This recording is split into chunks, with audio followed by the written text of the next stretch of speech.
तो गाइस अब देखने वाले हैं डेटा टाइप्स इन जावा। आपको लास्ट तक देखना है, कोई भी मिस इसमें से नहीं करना है ताकि आपको कंसेप्ट अच्छे से समझ में आए। तो डेटा टाइप्स में कितने टाइप्स के होते हैं? दो टाइप्स के, primitive and non primitive. Okay, primitive में पहले से ही एग्जिस्ट करते हैं data type. Okay, and non primitive में खुद से बनाना पड़ता है अपने को डेटा टाइप। मतलब अब इसमें अपन स्ट्रिंग को पहले समझने वाले हैं, मतलब ओके एंड बाद में इसको समझने वाले हैं। पहले तो प्रिमिटिव को ही समझने वाले हैं अपन। Okay, byte, short, char, boolean, int, long and extra भी है। 8 टाइप के होते हैं primitive data types. Okay, and इसको क्या करने वाले, 1 बाय 1 समझने वाले हैं एंड कोड में रन करके भी देखने वाले हैं। ओके, तो मैं छोटी सी चीज बता देना चाहता हूँ आपको। ओके, जावा क्या है? एक टाइप लैंग्वेज है। जावा हो गई, C++ हो गई, पाइथन, ये क्या है? Type language. क्यों? क्योंकि हमें वेरिएबल बनाने से पहले हमें क्या डिफाइन करना होता है? Data type. किस टाइप की आप वैल्यू स्टोर करवाना चाहते हो? जैसे यहाँ पे 3.15 डेसिमल टाइप की वैल्यू स्टोर करवाना चाहते हो, या 11.5, जैसे कि आपके पेन की प्राइस क्या हो गई? 11.5 है, मतलब ये क्या है? Floating value. तो आप फ्लोटिंग वैल्यू स्टोर करवाना चाहते हैं तो आपको क्या करना पड़ेगा? डेटा टाइप डिफाइन करना पड़ेगा वेरिएबल से पहले। ओके, तब जाके क्या होंगी? वैल्यू स्टोर होंगी। अब हमें क्या है, जैसे कंपाइलर को बताना होता है कि आप कौन से टाइप का डेटा स्टोर करवाना चाहते हो और कितनी जगह लेगा, तो ये अपने को कंपाइलर को बताना होता है। जैसे आप कैरेक्टर टाइप का डेटा स्टोर करवाना चाहते हो तो आपको क्या करना पड़ेगा? डेटा टाइप को डिफाइन करना पड़ेगा, फिर जाके वेरिएबल को डिफाइन करना होगा, C, A, B।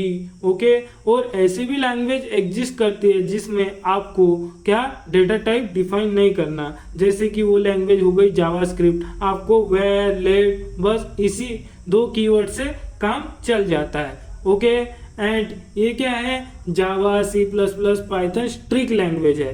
तो जितनी स्ट्रिक्ट होंगी उतने एरर कम होंगे, मतलब हाई सिक्योरिटी प्रोवाइड करती है। ओके, अब चलते हैं अपनी कोड की तरफ एंड फिर चलेंगे अपन इतने डेटा टाइप्स की क्यों जरूरत पड़ी। ओके गाइस, चलते हैं अब लैपटॉप स्क्रीन की तरफ। हमेशा याद रखनी है आपको, वेरिएबल से पहले आपको डेटा टाइप डिफाइन करना होगा, फिर जाके आप वेरिएबल डिफाइन करोगे, फिर जाके आपकी वैल्यू स्टोर होंगी। तो आपको बताना पड़ेगा सबसे पहले कि आप कौन से डेटा टाइप का डेटा क्या वेरिएबल में असाइन करना चाहते हो, तो ये बात ध्यान में रखनी है। तो गाइस अपन डेटा टाइप को क्या करने वाले हैं? डिफाइन करने वाले हैं अपने कोड में एंड उसको रन करके देखने वाले हैं। जो भी बातें बताई वो सही है या गलत, तो वो रन करने के बाद ही पता चलेंगे। आपको लास्ट तक बने रहना। ओके, तो मैंने सबसे पहले क्या किया है? बाइट डेटा टाइप को डिफाइन किया है। ओके, जो बी है वो स्मॉल है, याद रखना। ओके, जब भी डेटा टाइप डिफाइन करते हो जावा लैंग्वेज में तो क्या होता है? स्टार्टिंग स्मॉल सी होती है। ओके, एंड जो वेरिएबल है अपन ने बी डिफाइन किया हुआ इज इक्वल टू 10 को क्या कर दिया मैंने? स्टोर बी में स्टोर करवा दिया। ओके, एंड इसको अपन अब प्रिंट करके देखने वाले। System dot out print LN byte value क्या कर रहा हूँ मैं? प्रिंट कर रहा हूँ। ओके, जो बी लिखा हुआ है यहाँ पे। ओके, अब कैरेक्टर नाम की भी, कैरेक्टर नाम भी का भी क्या होता है? Data type. तो मैंने CH वेरिएबल लिया इज इक्वल टू क्या? कैपिटल A की वैल्यू स्टोर करवा दी है और उसको भी क्या करवा दिया है? प्रिंट। अब देखते हैं क्या सही में प्रिंट होता भी है या नहीं होता है। ओके, तो आप देखिए टर्मिनल की तरफ, जो देखो गाइस बाइट की वैल्यू 10 प्रिंट हुई है। यहाँ पे मैंने क्या की थी? 10 थी, लिख दी हुई थी एंड असाइन की हुई थी। ओके, एंड कैरेक्टर मतलब वैल्यू A प्रिंट हुई है। यहाँ पे भी देख लो A ही वैल्यू क्या की थी? मैंने असाइन की थी। ये जो सेमीकोलन दिख रहा है इसको स्टेट टर्मिनल कहते हैं इसमें जावा में। ओके, तो वैसे ही अब बता दिया है, आप बुलियन वैल्यू की क्या करना है? वैल्यू प्रिंट करके देखना है फॉल्स सही में प्रिंट होता है या नहीं। आप यहाँ पे क्या लिख सकते हो? ट्रू भी लिख सकते हो। देखो मैं बता दे रहा हूँ आपको, आप प्रिंट करवा के देखना। ये आपका क्या है? Homework. Okay, and Ctrl+ save करके इसको system dot out print LN ऐसे ही क्या लिख देना है? वेर लिख देना है इस लाइन के नीचे। ओके, तो प्रिंट हो ही जाएगा आपका।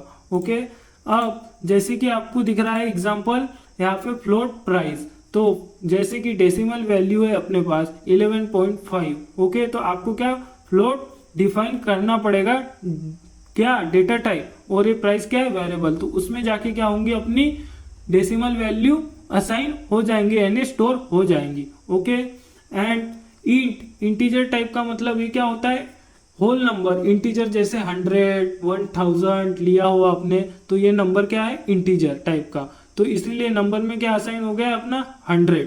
तो ये भी आपको system dot out print L करके एंड क्या कर देना है, कॉलम में नंबर को लिख के प्रिंट करवा के देख लेना है। Okay. And long data type क्या होता है, जैसे कि आपका साइज होता है पहले से डिफाइन, इंट साइज होता है 4 बाइट का। ओके। तो मैं साइज को भी अगले इसमें एक्सप्लेन करने वाला हूँ, तो इसीलिए ये क्या पड़ जाता है, लॉन्ग क्या होता है, सबसे बड़ा साइज होता है इंट से, लगे तो वैल्यू दोनों सेम असाइन करते हैं, स्टोर करवाते हैं। ओके। तो जब ज्यादा नंबर हो अपने पास और इंट साइज उतना नंबर स्टोर नहीं करवा पाता, तब अपन लॉन्ग का यूज करते हैं। ओके। एंड डबल का कब यूज करते हैं, जैसे आपके पास फ्लोट वैल्यू है जैसे डेसिमल, ये क्या है, फ्लोट छोटा पड़ जाता है जब वैल्यू ज्यादा आ जाती है अपने पास, इसका भी साइज क्या होता है, कम ही होता है। तो ज्यादा अपने को वैल्यू क्या स्टोर करवानी रही डेसिमल नंबर की, तो अपन किस में करवाते हैं, डबल डेटा टाइप का यूज करते हैं। एंड ज्यादा से ज्यादा क्या करता है ये मतलब स्टोर करवाता है वैल्यू, इसका साइज क्या होता है, बड़ा होता है। ओके। शॉर्ट में क्या है, इंटीजर वैल्यू जैसे टाइप ही अपन नंबर क्या करवाते हैं, स्टोर करवाते हैं। ओके। तो ये ऐसे होते हैं। अब चलते हैं अपने साइज की तरफ, आपको समझ में आ गया होगा एंड ये डेटा टाइप आपको याद हो जाएंगे गाइस, इसकी चिंता नहीं करनी है। जैसे आप हिंदी में क्या करते हो, पूर्ण विराम लगाने की चंद्र बिंदु होता है, तो आपको याद करने की जरूरत नहीं होती है, जैसे जैसे आप प्रैक्टिस करते हो वैसे वैसे वो अपने आप याद हो जाता है। आप जैसे इंग्लिश में डॉट लगाते हो, ग्रामर का यूज करते हो लिखते समय, तो आप क्या करते हो, लिख कर ही आपकी प्रैक्टिस हो जाती है एंड समझ कर चलते हो, तो आपके दिमाग में वह फिट हो जाता है, आपको याद रखने की जरूरत ही नहीं होती है। ओके। तो आप जैसे जैसे प्रैक्टिस करोगे वैसे वैसे आपको क्या होते जाएगा, याद होते जाएगा, और अपने आप लिख दोगे, आपके सामने कोई भी वैल्यू आ जाए तो आप जल्दी से लिख दोगे कि यह डेटा टाइप यूज करना चाहिए इस वैल्यू के लिए। तो गाइस चिंता करने की जरूरत नहीं है, बस प्रैक्टिस करते रहिए और आपको पक्का पता है कि आपको आ ही जाएगा वो। ओके। तो चलते अपने साइज की तरफ, समझते हैं कि क्यों जरूरत पड़ी ये डेटा टाइप की। ओके। तो गाइस अब हम समझने वाले हैं कि हमें 8 डेटा टाइप्स की क्यों ज़रूरत पड़ी एंड इसके पीछे का रीज़न क्या है। तो हर एक डेटा साइज का पहले ही क्या होता है, डिफाइंड होता है साइज। किसी डेटा टाइप का साइज क्या होता है, बिग होता है मतलब बड़ा होता है, एंड किसी डेटा टाइप का साइज छोटा होता है। तो जिस साइज बड़ा होता है जिस भी डेटा टाइप का, तो वह मेमोरी में ज़्यादा जगह क्या करेगा, ऑक्यूपाई करेगा, और जिस भी डेटा टाइप का साइज कम होगा तो वह मेमोरी में क्या करेगा, जगह कम ऑक्यूपाई करेगा। अब इसको कैसे मेजर कर सकते हैं अपन, बाइट के रूप में। तो 1 बाइट्स मतलब 8 बिट्स होता है। ओके। तो 8 बिट्स मतलब कितना होता है, 1 बाइट होता है। ओके। तो 1 बिट्स मतलब कितना होता है, अपन 0 या 1 इंफॉर्मेशन स्टोर कर सकते हैं, किसमें, ब्लॉक में। ओके। दिख रहा होगा। तो यह बाइट का साइज कितना होता है अपन देखने वाले। ओके। तो इसका साइज 1 बाइट होता है, मतलब मेमोरी में यह 1 बाइट की जगह क्या करेगा, ऑक्यूपाई करेगा, घेर लेगा उस मेमोरी में। ओके। कहाँ से लेकर -128 to 127, मतलब कि टोटल 256 नंबर्स उसमें क्या हो सकते हैं, स्टोर हो सकते हैं। ओके। वैसे शॉर्ट डेटा टाइप मतलब शॉर्ट है अपना डेटा टाइप, इसके साथ अपने को वेरिएबल डिफाइन करना पड़ेगा, फिर जाके अपन क्या कर सकते हैं, 2 बाइट्स का डेटा क्या कर सकते हैं, स्टोर करवा सकते हैं। ओके। कैर के साथ अपने को वेरिएबल भी डिफाइन करना पड़ेगा, फिर क्या होगा उसमें अपन 2 बाइट्स का डेटा स्टोर करवा सकते हैं, जैसे कि A to Z सिंबल भी स्टोर करवा सकते हैं। Okay guys. और बुलियन डेटा टाइप होता है, तो बुलियन में भी अपन क्या कर सकते हैं, स्टोर करवा सकते हैं, कितने बाइट का, 1 बाइट का। तो अपने को पहले बुलियन के साथ क्या करना पड़ेगा, डिफाइन। मैंने एग्जांपल में आपको बताया है, बुलियन के साथ अपन क्या कर सकते हैं, कोई भी वेरिएबल डिफाइन करके उसमें 1 बाइट का डेटा स्टोर करवा सकते हैं, मतलब ट्रू या फॉल्स। ओके। लॉन्ग की क्यों जरूरत पड़ी अपने को, जो अपने पास इंट होता है ये 4 ही बाइट स्टोर करता है, मतलब कम करता है। अगर अपने पास ज्यादा नंबर क्या हो स्टोर करवाने के लिए आ जाए तो अपन लॉन्ग डेटा टाइप का यूज करते हैं। तो इसीलिए इसका साइज क्या होता है 8 बाइट्स, मतलब ज्यादा नंबर स्टोर करवा सकते हैं। ओके, एंड इंट में भी होता है पर कम नंबर स्टोर होते हैं। एंड फ्लोट भी क्या होता है, अपन जो पॉइंट वाले, जैसे आपको बताया था मैंने 11.5, तो ऐसे नंबर्स को हमें स्टोर करवाना रहता है तो अपन डेटा टाइप कौन सा फ्लोट का यूज करते हैं। तो यह क्या करता है 4 बाइट्स की जगह ऑक्यूपाई करता है, किसमें, मेमोरी में। ओके, एंड डबल का यूज कहाँ, जैसे अपने को ज्यादा नंबर स्टोर करवाने हो पॉइंट में तो अपन क्या करते हैं डबल का यूज करते हैं। फ्लोट का कब यूज करते हैं, जब नंबर क्या हो कम हो, तब हम फ्लोट का यूज करते हैं। तो गाइज आपको समझ में आ गया होगा। ओके, डेटा टाइप्स को क्यों यूज करते हैं इतने सारे। तो इसमें से अपन मेजर ज्यादातर यूज करते हैं Boolean, int and double, float. Okay, तो यही ज्यादा यूज करते हैं अपन लोग, समझ गए। अब इनको आपको क्या करने की जरूरत है, बस इनको याद कर लेना है। ये जो बाइट्स है ना, आपको इनको क्या कर लेना है, अच्छे से याद कर लेना है। इंटरव्यू में उतना ज्यादा तो नहीं पूछा जाता, बस आपको क्या करना है, समझना है। बस यही प्रोसेस है कि आपको अंडरस्टैंडिंग होनी चाहिए। ओके गाइज, तो मिलते हैं अपन नेक्स्ट इसमें। तो गाइज अपन एक सवाल को सॉल्व करने वाले हैं, sum of A and B. Okay, तो अपने को क्या करना है, ए एंड बी का सम करना है। ओके, तो मैंने क्या कर दिया है, पहले इंट डेटा टाइप डिफाइन कर दिया है एंड ए जो वेरिएबल लिया है इज इक्वल टू 10 ए में वेरिएबल में स्टोर करवा दिया। इंट क्यों लिया गया, क्योंकि हमें इंटीजर टाइप की क्या चाहिए, वैल्यू चाहिए, इसीलिए हमने इंट लिखा था यहाँ पे। और ये क्या है, स्टेट टर्मिनेटर। मैंने आपको बताया था जावा में इसको स्टेट टर्मिनेटर जब भी लाइन खत्म होती है तो। Okay, and int b is equal to लिया है 25, जो 25 है अपने बी में स्टोर हो गया है, ये डेटा टाइप है उसका। अब हमें तीसरे वेरिएबल की और जरूरत पड़ेगी ए प्लस बी करने के लिए, ताकि अपना सम स्टोर हो सके। तो यहाँ पे सम क्या है, अपना वेरिएबल है एंड ए प्लस बी क्या कर रहा है, 10 और 25 को क्या कर रहा है, प्लस कर रहा है एंड उसको सम में स्टोर करवा रहा है। ओके, तो अब देखते हैं मेमोरी में क्या प्रोसेस हो रहे होंगे। तो देखते हैं ए इज इक्वल टू क्या है, अपने पास 10 है, तो एक ब्लॉक असाइन हो गया है जिसमें ब्लॉक के अंदर 10 स्टोर हो गया है। ओके, एंड ये क्या है, आपकी मेमोरी है। मेमोरी में क्या है, छोटे छोटे ब्लॉक है, उस ब्लॉक में क्या हो रहा है, आपका डेटा स्टोर हो रहा है एंड वेरिएबल असाइन हो रहा है। ओके, बी को भी क्या हो गया, एक ब्लॉक असाइन हो गया एंड डेटा को अपन ने स्टोर करवा दिया है। ओके, 25।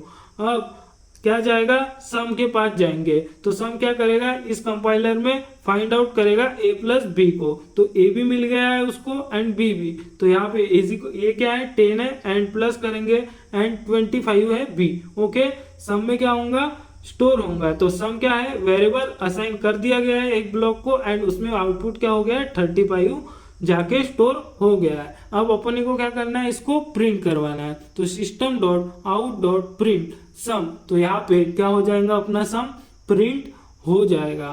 तो अब अपन क्या करेंगे, इस कोड को रन करके देखेंगे क्या ये सही में वर्क कर रहा है या नहीं कर रहा है। तो चलते हैं अपने लैपटॉप स्क्रीन की तरफ। इंट आपको भी रन करके देखना है। ओके, आपके इसमें int a is equal to 10, okay, and int b is equal to क्या लिया था अपन ने, 25।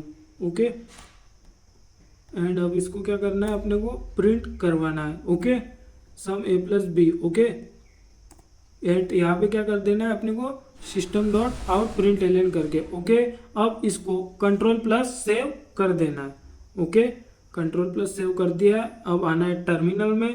ओके, और यहाँ पे करके देखना है होता है या नहीं। तो देखो गाइस, यहाँ पे 35 क्या हो गया, प्रिंट हो गया है। ओके, अब एक बार और रिवीजन मार लेते। मेमोरी में क्या हुई अपनी, क्रिएट, ये वेरिएबल क्रिएट हुआ था, उसमें 10 स्टोर हुआ था। ओके, मेमोरी में बी वेरिएबल क्या हुआ था, क्रिएट हुआ था एंड उसमें क्या हुआ था, 25 स्टोर हुआ था। ओके। एंड इसका सम क्या आ गया a प्लस बी, एंड उसमें क्या हो गया सम वेरिएबल में स्टोर हो गया एंड अपने मेमोरी में क्या हो गया असाइन हो गया उस ब्लॉक को क्या वेरिएबल, एंड उस ब्लॉक के अंदर क्या हो गया अपना सम स्टोर हो गया एंड ये जो हुए जो सम यहाँ पे प्रिंट होके आ गया आपके सामने। ओके गाइस, समझ में आ गया होगा। अब चलते हैं अपने कमेंट की तरफ। तो गाइस अब समझने वाले कमेंट्स का मतलब क्या होता है इन जावा में। ओके, तो ये कमेंट्स जो कॉलेज में करते हैं वो कमेंट्स नहीं है। ओके, तो ये कमेंट्स अलग होते हैं जो कि आप क्या करते हो अपने कोड में यूज़ करते हो। मतलब आपने कोड लिखा है तो उस लाइन का मीनिंग क्या है एंड क्यों लिखा गया है एंड आप बताना चाहते हो उसको इंग्लिश में अपनी लैंग्वेज में, तो आप वहाँ पे अपने जब भी आपका इंटरव्यू होता है तब आप वह लाइनें लिखते हो जो इंटरव्यू को बताने चाहते हो कि यह लाइन कौन सा काम कर रही है। ओके, तो जैसे अपने पास दो टाइप के कमेंट लिख सकते हैं अपन। एक क्या है स्लैश में हाय एवरीवन लिखा हुआ है यहाँ पे, तो ये क्या है सिंगल मेथड है। ओके, क्या है सिंगल मेथड, मतलब आप सिंगल लाइन में ही कमेंट लिख सकते हो। एंड जो एस्टेरिक्स है अपने पास लिखे इसमें आप क्या लिख सकते हो मल्टीपल कमेंट्स लिख सकते हो। ओके, ये क्या कहलाते हैं मल्टी लाइन कमेंट। तो अब चलते हैं अपने स्क्रीन की तरफ। ओके गाइस, एंड जब भी आप क्या करते हो कंपनी में प्रोजेक्ट पर काम करते हो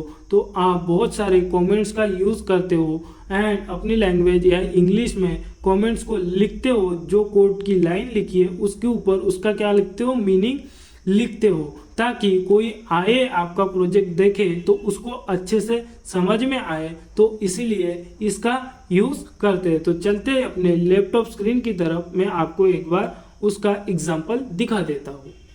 तो गाइस मैंने कमेंट के बारे में बताया था और यहाँ पे प्रैक्टिकल भी देख लो आप। ओके, यहाँ पे जो स्लैश वाले हैं दो टाइप के कमेंट्स थे। ये जो स्लैश वाले दिख रहे हैं ये पहला टाइप था अपना, ये this is a simple Java program that basic syntax and operations. Okay, and ये एस्टेरिक्स वाला है, ये क्या है सेकेंड वाला। तो अपन इसमें क्या है एक जैसा मतलब लिख सकते, एक लाइन में लिख सकते, मतलब अपने को स्लैश लगाने की बार बार जरूरत होगी। ओके, इसमें क्या है एस्टेरिक्स में कि एक बार आपने लगा दिया तो उसके बीच में मल्टीपल लाइंस लिख सकते हो, स्लैश में ऐसा नहीं होता है। तो कंडीशन के हिसाब से इन दोनों को यूज किया जाता है कोड में। एंड कोड में ये जो कमेंट्स लिखे हैं ये एग्जीक्यूट नहीं होते, मतलब रन नहीं होते, ये कोड का मीनिंग बताने के लिए एंड उस लाइन का मतलब बताने के लिए यूज़ किया जाता है। एंड ये आपको सबसे ज़्यादा जब आप प्रोजेक्ट्स बनाओगे एंड जब कंपनी में वर्क्स करते हो काम करते हो तब आप ऐसे कमेंट्स ज़्यादा से ज़्यादा लिखते हो, ताकि आपका कोई भी प्रोजेक्ट देखे क्लाइंट तो उनको जल्दी से समझ में आ जाए, तो इसीलिए यह लाइनें लिखी जाती है। तो मैं एक बार रन करके भी दिखा देता हूँ आपके सामने, आपको कोई डाउट ना रहे। ओके, तो यहाँ पे प्रिंट ये लो देख लो, यहाँ पे वो लाइनें एग्जीक्यूट ही नहीं हुई है, बस सम ही क्या हुआ है एग्जीक्यूट हुआ है। देखो 60 a प्लस बी का यहाँ पे दिख रहा होगा आपको। ओके, 10 है एंड b की वैल्यू क्या है 15 है। ओके, तो यही क्या हुई है 60 एंड ये अपने कमेंट आउट क्या नहीं एग्जीक्यूट ही नहीं हुई है। तो ये होता है कमेंट का मीनिंग जावा में। ओके, तो गाइस समझ में आ गया होगा।